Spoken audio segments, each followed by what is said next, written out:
Well, we are 10 minutes late this morning getting on here, and not entirely our fault, for once. I'm Keith Hayes. This is Mirador Television, and we're broadcasting out of the White Hart Hotel. You can tell by the rafters that this is a very ancient hotel. It's a hotel that was a coaching hotel in the past, and it's got a terrific history, and particularly that under these rafters, Tom Paine wrote his Rights of Man, which led to the colonies in the United States, which he named, by the way, according to Bill Bryson, the historian, the United States, breaking away from the motherland and becoming an independent nation. And this is where it all happened. And there's a plaque on this hotel which says, "This is the cradle of American independence." So this is where it started. Take a good look. But it did hold us back this morning because once in a while, because it is so ancient, it creates a technical problem. Move out, a lot of people say. But who wants to move out of a piece of history? And secondly, when you come in here in the morning, there's a blazing fire. The girls in the desk, from Sally through to Jane, through to Shannon, are absolutely delightful. The coffee is on hand. The smile and the greeting is there. Assistance in setting up is there. Who would want to change that? Not me, I'll tell you. Not me. I enjoy it far too much. And there's nothing so serious as somebody who wants to do away with the ambience of something. Well, this has got the ambience, and it's great. It's terrific. So I'm sorry we're late. Some people may say, "Oh, for God's sake, we thought we got rid of you." Never mind. What we'll do now is we will start to go through we'll start to go through the newspaper headlines because it's important that we actually let you know what's going on out there before you actually poke your nose out through the front door.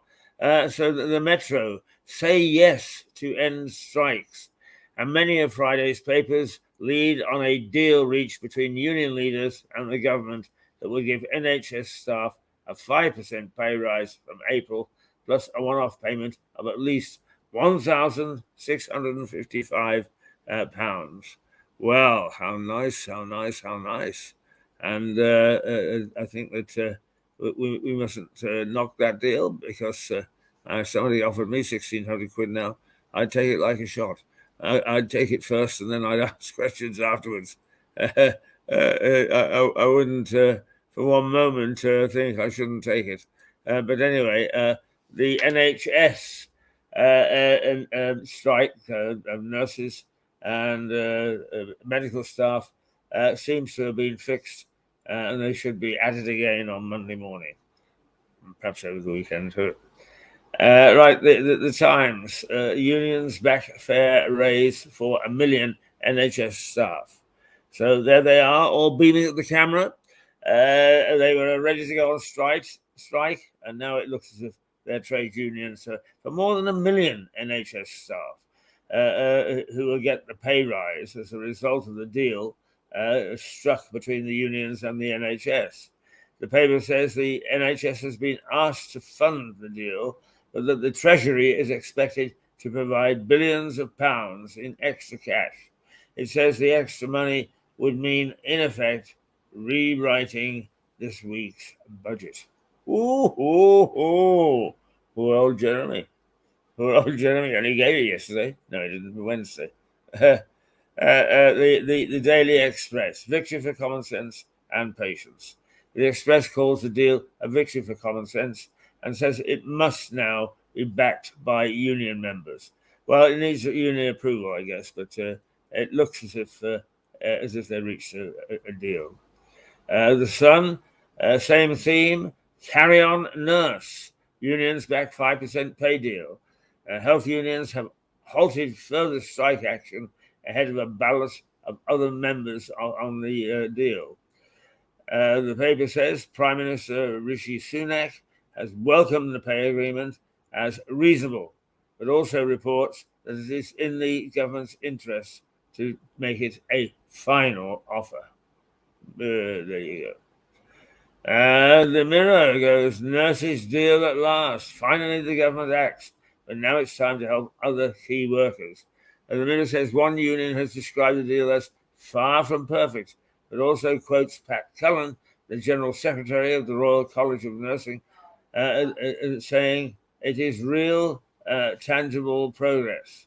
The paper adds that it has sparked calls for other striking key workers to get proper pay rises.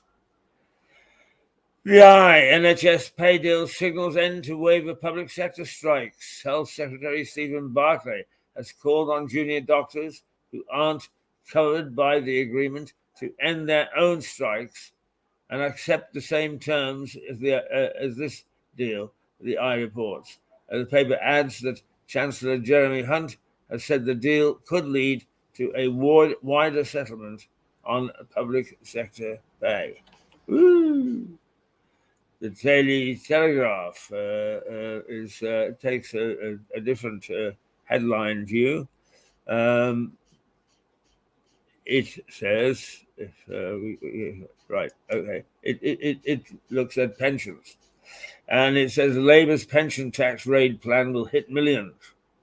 So, while all the hoo-ha has been going on about the strike, the Telegraph leads with the announcement by Shadow Chancellor Rachel Reeves that a Labour government would reverse Jeremy Hunt's decision to scrap the £1 million limit on tax-free pension savings as part of their budget.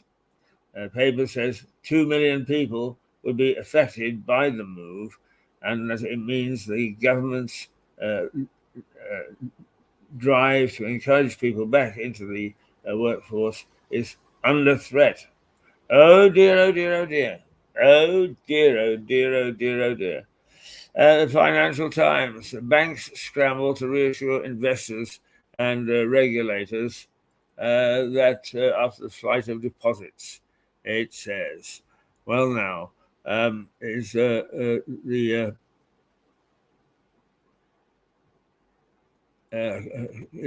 Credit Suisse is it looked as if the Credit Suisse, perhaps one of the biggest banks in the world, certainly one of the biggest in Switzerland,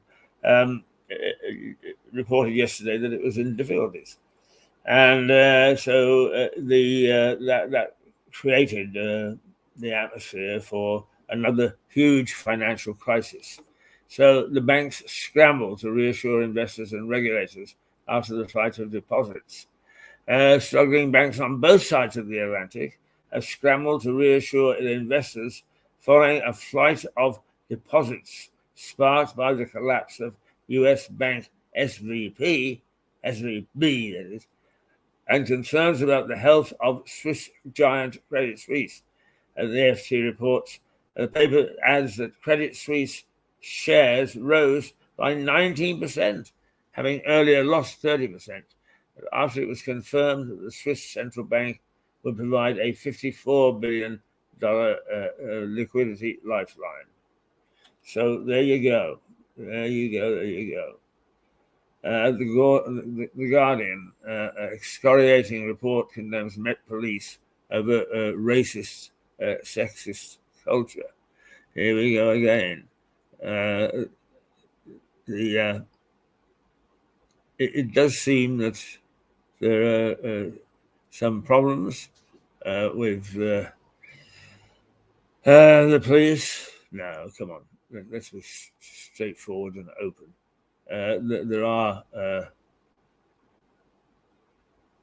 are problems with the police at the moment.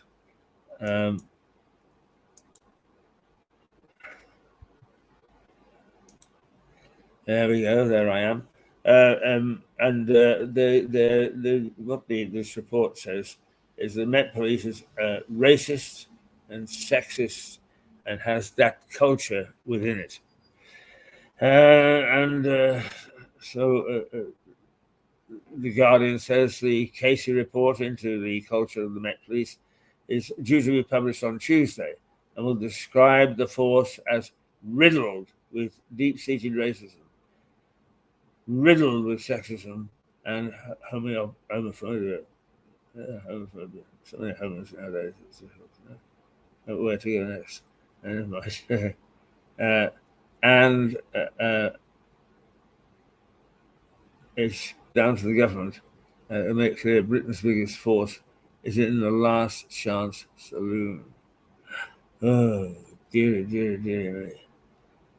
Let's see. The Daily Mail. Aha.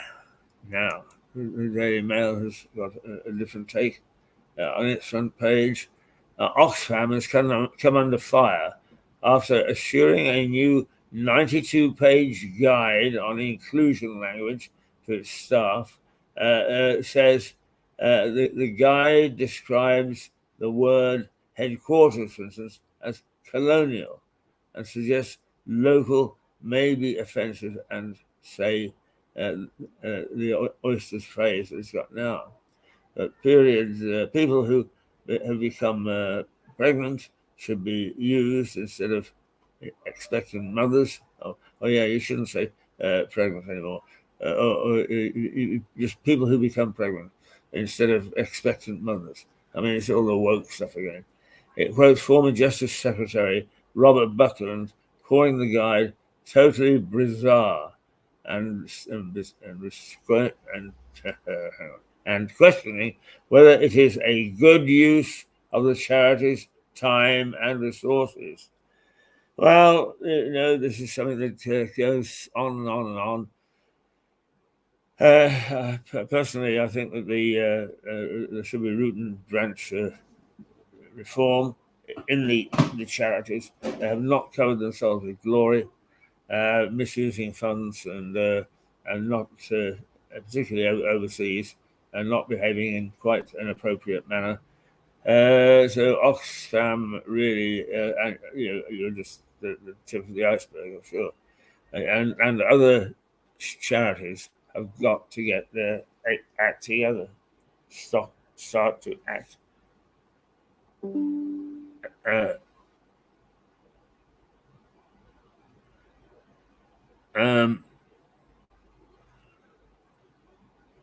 Now, something flashed up on the screen, but it wasn't appropriate to us.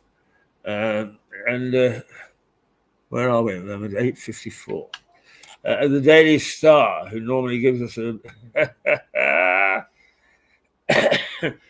it gives us a laugh, and what the Daily Star says is that us old farts are being outnapped by exhausted youngsters aged 18 to 24.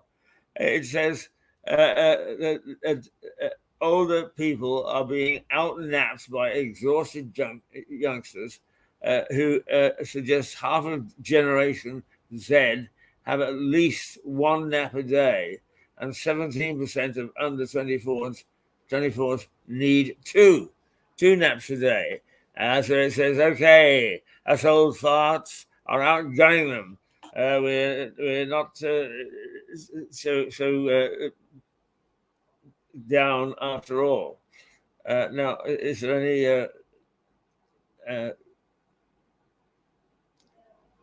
let's see, is there anything that's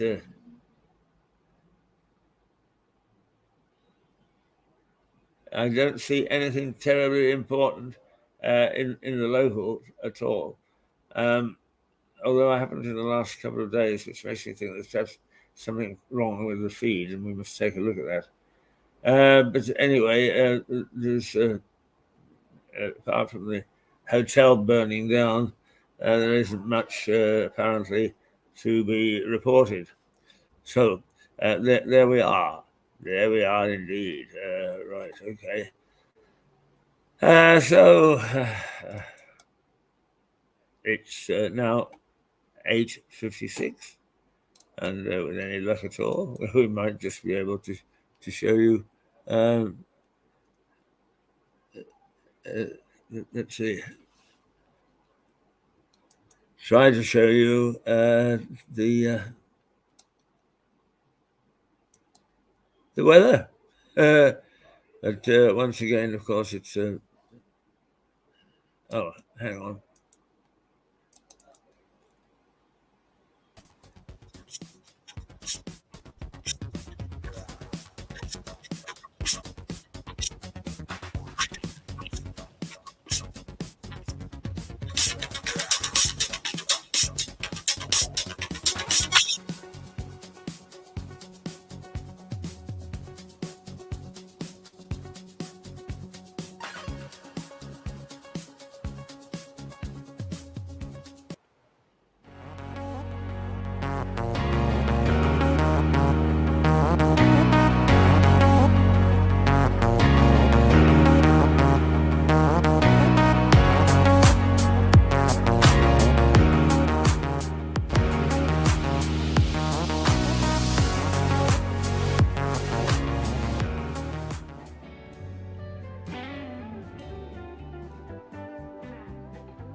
There he is.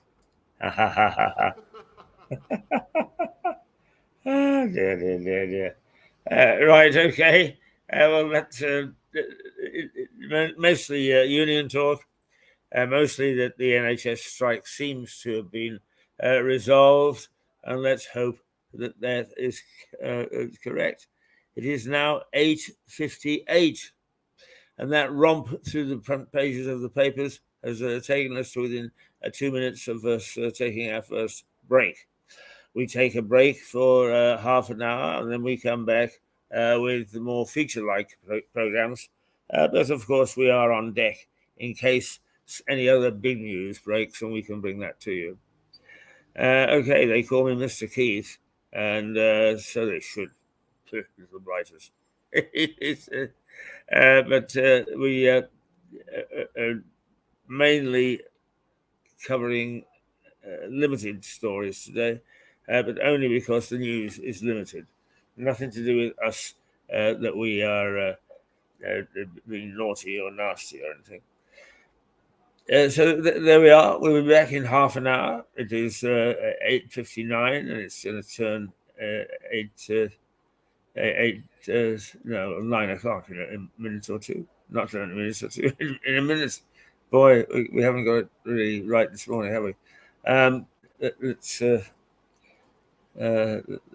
see. Yes, indeed. We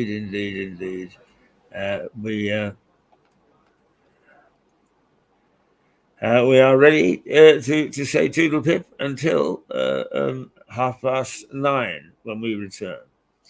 Thank God, you're probably saying, because we've been all up in the air doing things on the program, and not a lot of support. But nonetheless, we'll keep trying to motor through. And here is again a little touch of the weather.